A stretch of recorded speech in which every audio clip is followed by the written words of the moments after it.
Hello, fellow Rebel Capitals. Hope you're well. So we have huge news right now in the Treasury market and with the Japanese yen and the dollar. The yen is, well, to say that it's crashing might even be an understatement. But what's bizarre is what's happening simultaneously in yields, specifically with the 10-year Treasury yield. That's exploding to the upside. Let's go over to a couple charts and you'll see exactly what I'm referring to. This is happening in real time right now as we speak. And it has to be correlated. It's very difficult when you get to this level to connect the dots and put the pieces of the puzzle together. I'm going to do my very best, but Josh, as we speak, is reaching out to Jeff Snyder to try to get him on the show later on today, hopefully 2 p.m. Eastern time, so he can give us some insights as to what he thinks is happening with the dollar yen and how this is playing out with the 10-year Treasury yield. So let's go over to some charts and you'll see exactly what I'm referring to. First, let's start with the 10-year Treasury yield. And this is what caught my eye. I went to the gym this morning and I got back to my office like I usually do, just scanning the charts and looking at CNBC. And when I saw the 10-year Treasury yield, I was like, whoa, whoa, whoa, what is going on here? So that's the first thing that caught my eye. And look at this daily chart. This is the one that Josh used in the thumbnail. So right around, let's see, where are we here? 7, and I would guess this is Eastern time. So 7:25 this morning, we were right around, this might have been before I'm not sure how the FX markets work, but this might have been before the market opened. We were right around 440, which is a big move up. Let's zoom out to a 5-day chart. And you can see 5 days ago, we were 423. And I remember last week, we got sub 4.2. Remember, we got to like 4.19. And so this is a huge move up just in the last few days. But then today, just a few minutes ago, it just goes parabolic. And you may say, George, that's not that big of a move. Wrong. Wrong. 7 basis points, 8 basis points within the matter of, let's just see how long here. Yeah, maybe it was in the market just opened. But it's, say, in the last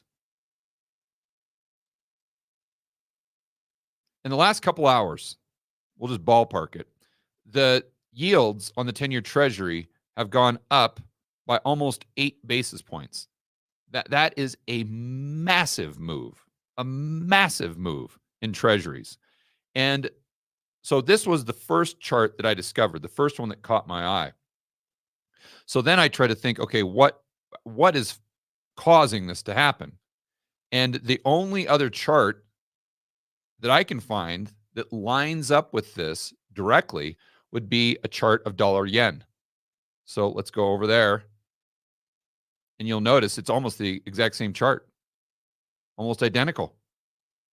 Something happened right around here, and it might have been the fact.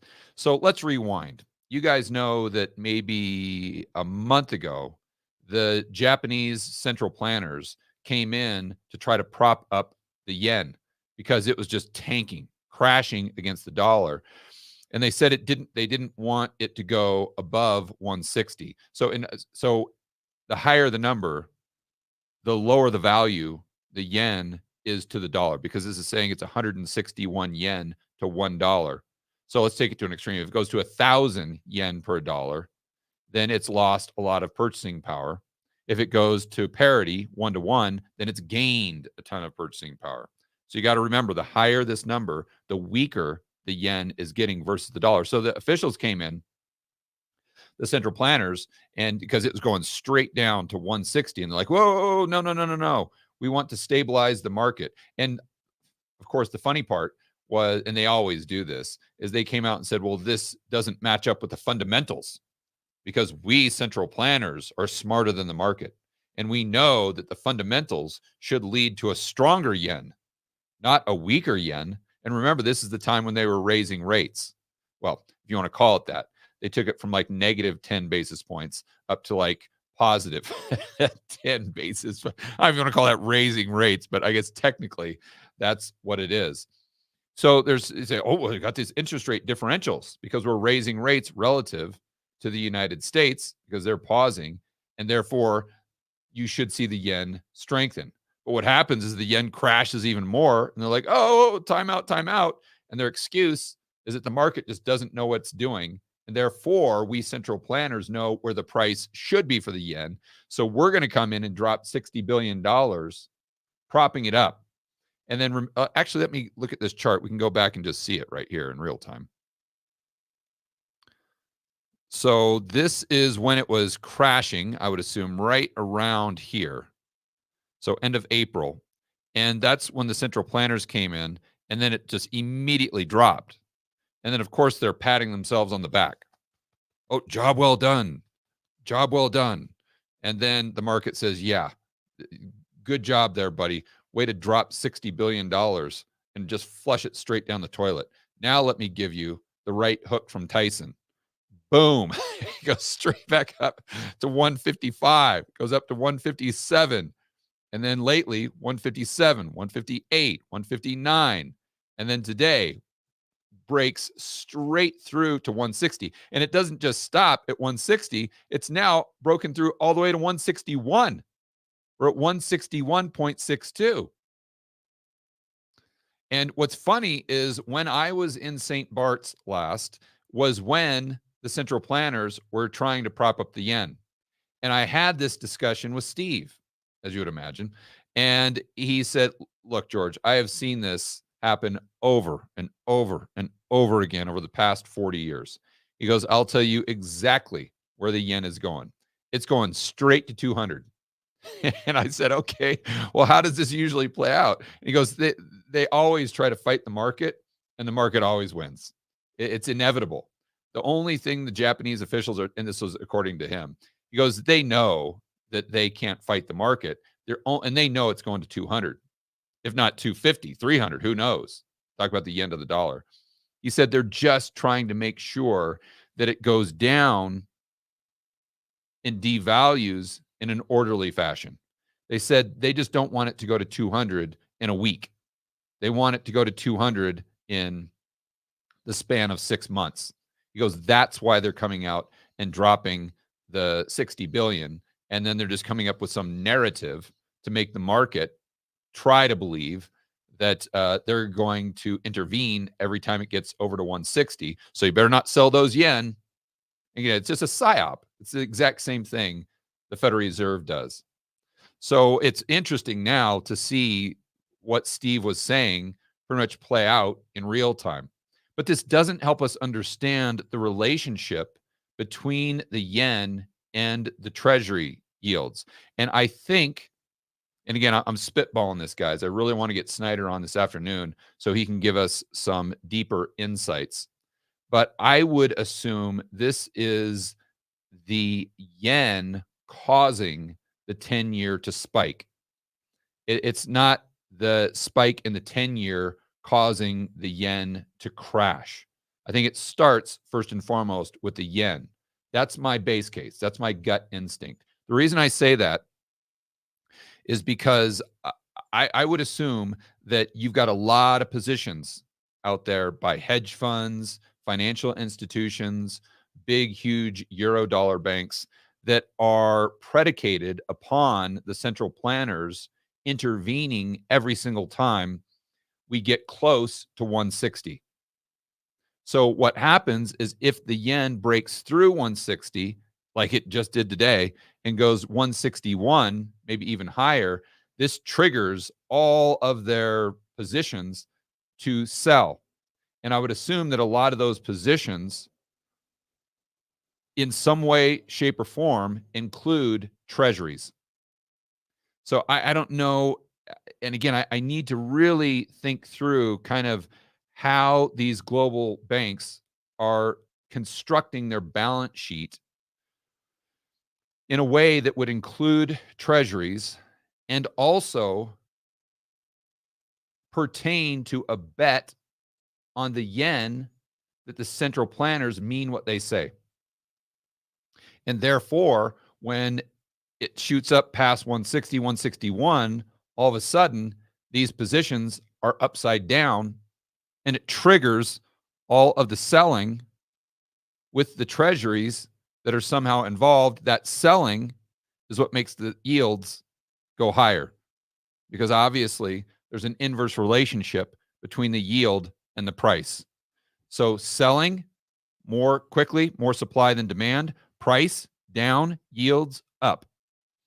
And just looking at these charts, I think the yen somehow triggered some sort of bet that was being made by these massive global financial institutions where they were completely caught off sides. Why? Because they don't have the experience of my good friend Steve in St. Bart's, or they would have known what was going to happen. They would have been able to see this a mile away. So another thing that's interesting is what this does to not just the dollar globally, but think about this. Japan has to import the majority of their energy, and that energy is priced in, you guys know it, in US dollars.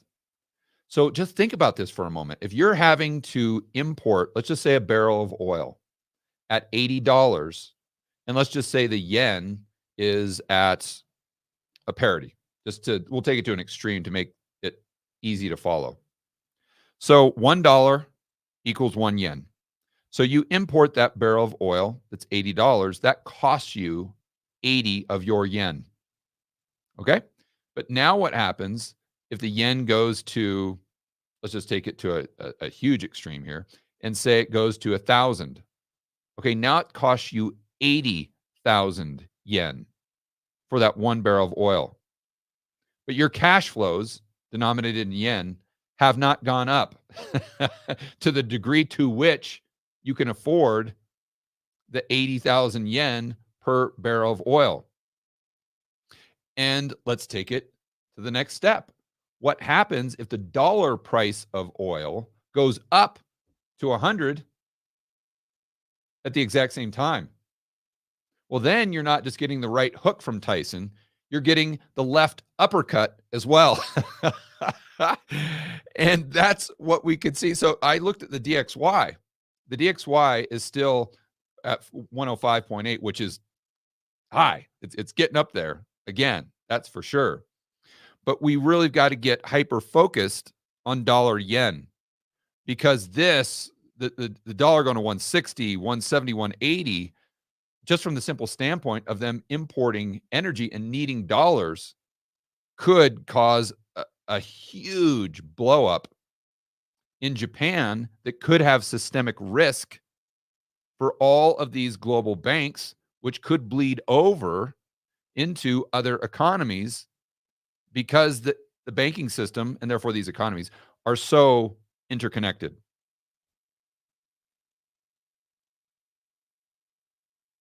Really, really fascinating stuff. George, So, we have some breaking news. Jeff Yeah. is joining right now. Oh, good. Get him on. That's fantastic. All right. So just keep talking for about a minute and a half while he joins the live stream. This is why you got to stay tuned to the Rebel Capitalist Show. See, I can just make these things happen. It's great to have good friends in the industry like Jeff Snyder, that's for sure. So let's see. Why don't we go back to these? Oh, there he is right there. We'll get him up. Oh, my goodness gracious. We can see the lower part of Jeff Snyder. Jeff, you're on the live stream. Yeah, it's accessing the wrong camera. That's from your lower quarter almost looks like Roaring Kitty, Jeff. Oh no. I don't think that's a good thing. Well, regardless, we don't need the video, bud. What's going on with yen 10-year Treasury? Did you hear any of the live stream? Did Josh give you any update as to what I was talking about? No, I was actually on with Eric Besmajian. We just did an interview talking about macro stuff, so I missed what you were talking about, George. Well, I just saw the 10-year Treasury yield skyrocket this morning. I mean, we're up, 8 basis points in the last couple hours. So that caught my eye. And I'm like, okay, something weird is happening here. And then I went over and looked at, there you go. There we got it. And then I looked at dollar yen, and I'm like, whoa, wait a minute here. Dollar yen just not only broke above 160, but it broke above 161. And the chart on dollar yen, the daily chart, looks almost identical to the 10-year treasury. So I thought, okay, there has to be something going on there where that yen breaking above the 160 mark triggered some sort of huge sell-off in the 10-year treasuries. And I was saying on the live stream, I didn't know if some of these, global financial institutions were caught off sides because they believed the central planners in Japan that they were going to keep the yen under 160. So they had all these bets that somehow involved 10-year treasuries. And therefore, when the yen broke 160 this morning, went 161, they're like, holy shit. And then they got to sell all their 10-year treasuries that were somehow involved, which made the yield spike in tandem with that yen. Am I close there, or am I way off? I mean, it's impossible to tell on a short run basis. Yeah, There's no way to say exactly for sure. But I think you go back not just today, but Friday too, because you had that pretty intense sell-off on Friday that seemed out of character for the regular news flow that came in on Friday. I mean, Friday had some decent macroeconomic data and things like that, but not that you would see, what was it, a 11, 12 basis point move on Friday, and then had to see it come in today. What got my attention on the intraday chart, George, was that you get this New York signal, because the selling in the Treasury starts at 8:30, sometimes 9:30 in the morning, which is usually kind of a New York selling, which is ironically potentially a Japanese signal, because Japanese banks have a ton. In fact, all the major banks have New York branches set up for reasons of trading in New York. So if there is a correlation, if there is a Japanese reason for selling treasuries, that's where it would happen. It would show up in the New York City market. And it might be not necessarily that Japanese financial firms are surprised by the yen going lower. I think it might be them starting to liquidate some of their treasury positions, because, like Norin Chicken Bank had said, treasuries just don't offer enough yield, and with borrowing costs kind of hanging in there, they have to liquidate their treasuries to roll into basically junk corporate debt. So it may be as the yen goes lower, that's triggering some kind of a trading signal, potentially. It could also be liquidations. I mean, if the Ministry of Finance is operating in the yen market, they would be selling treasuries. But that would be, you would at least expect, if the Japanese government was selling treasuries and liquidating them to sell dollars into the marketplace, the yen would be going in the opposite direction. It would at least be strengthening on a short run basis. So that doesn't seem to be likely either. So let me explain that real quick, Jeff. So what he's saying there, guys, is the Ministry of Finance in Japan has a ton of treasuries, and they need dollars to prop up the yen. So they're selling those treasuries to get those dollars they need to sell them into the market and buy the yen to try to prop up the currency to avoid it going above 160. Yeah, and that will have a short-run impact, like it did at the end of April, early May, when the Ministry of Finance last intervened. I mean, they threw $60 billion down the toilet doing it. But in the short run, the yen did strengthen pretty substantially for a couple of days before it turned around and went back lower again. So if there was intervention and they were selling treasuries in order to fund that intervention, we would expect the yen to go higher, not lower, which to me suggests that if there is a Japanese connection, that's going to be Japanese financials. They're selling treasuries for reasons I don't know. I don't know if we'll ever know, but if they are liquidating treasuries, that would make sense, because they've been talking about doing so for quite some time. And if and when they do start doing that, they've actually been doing it, but if they start doing more of it, then it would have a short-run impact on the treasury market. Okay, so this could be the Ministry of Finance. It could be some of these Japanese banks. I don't think it's the Ministry of Finance, because they would be then selling those dollars and buying yen, and that doesn't seem to be. Maybe they just haven't done it yet. Maybe they're waiting for tomorrow. Maybe I don't know. Yeah, I don't know. That's not how the bureaucrats work. The bureaucrats, they get it. They have a policy meeting, they develop a list, and then they give their traders a list. Okay, this is the time you have to trade. This is X amount of dollars you have to sell. This is X amount of yen that you can buy. And we'll give you a little bit of an error rate. Yeah, they're not nimble. Okay, so let's go back to Norin Chukin for a moment there, because this is something I was emailing you about, and I've been so busy for a variety of reasons that Josh knows here. I won't disclose that on a live stream, but all good stuff. So I didn't have the chance to go through the email thread, but my question was, okay, the funding costs would seem like they're coming from the borrowing dollars. So why are they borrowing dollars if they have the yen to actually buy the dollars? And then you were saying, well, there's actually a cost to turn those yen into dollars, even if you're not borrowing them to begin with. But how does that cost fluctuate with the Fed funds rate? Well, it depends on what angle. I mean, you got to remember these Japanese banks are not doing one thing or another. They're doing everything. They have a diversified their funding sources. So they are swapping into US dollars using yen as collateral. That's one way. Like I said, they set up New York branches that are actually US banks that are just branches of their parent company. And then they'll borrow in unsecured fashion. Used to be Fed funds and things like that, but now they've been Japanese banks in particular have been, their New York branches have been selling tons of commercial paper. So it's not like they take so it's not like they take the yen and buy dollars with the yen. It's that they're using yen for collateral to borrow those dollars, and therefore the funding costs would be borrowing the dollars using the yen as collateral. Yeah, it doesn't even, no matter how you actually structure it, that's at the end of the day, you have to acquire dollars, which means you have to pay a cost somewhere, because there's no free lunch here. Yeah. So the Japanese banks are they've diversified funding sources. So they're borrowing and buying and doing and swapping into dollars in all different ways. So the funding cost or the cost of being able to do that is different for each different market, but there's generally a common factor through all of it. But where the Japanese banks are running into problems is in some of these, especially the swaps that are based on SOFR and short-term US dollar money rates, which follow along with the Federal Reserve's benchmarks in the front end of the curve. Some of those rates have gone way up. And with Treasury yields not really going up as far because the curve is inverted, right. The Treasury market hasn't followed the Fed, that means you have a negative carry. So if you're borrowing at SOFR and you're reinvesting at the 10-year Treasury, you're losing money. You're losing money every day that you do that because you're rolling over these transactions every day. And what the Japanese banks, especially Norin Chicken, has said, well, we kind of anticipated this was going to happen, but we were expecting that funding costs would go lower again. And with the bond market rally, it looked like short-term rates were going to go down last year. They're like, okay, here comes the relief in the funding costs. We don't need to do anything. But then, everything happened. CPIs, the Federal Reserve got cold feet on rate cuts, everything else. The Japanese banks, as bankers, as fiduciaries, they said, Jay Powell isn't changing his mind, so we have to assume that the Fed funds rate and therefore all the short-term money rates are going to be higher for longer, which means we cannot continue to pay a negative carry. We cannot continue to pay SOFR and get only the 10-year U.S. Treasury, especially the 10-year U.S. Treasury is below.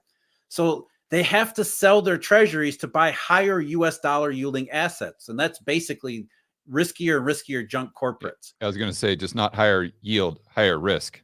Well, that's the only way to get the higher yield. And so they've essentially rationalized this because before they've done this before. There's been times like in 2019 when the yield curve inverted, they said, okay, we'll start buying CLOs, but we're only going to buy the senior pieces. We're only going to buy the AAA rated top tier, highest class of now those are starting to blow up. Well, that's the thing. So you continue to have to reach for yield and you continue to get riskier. And over the last year, a lot of the Japanese banks have said, we're going to buy maybe AA, single A.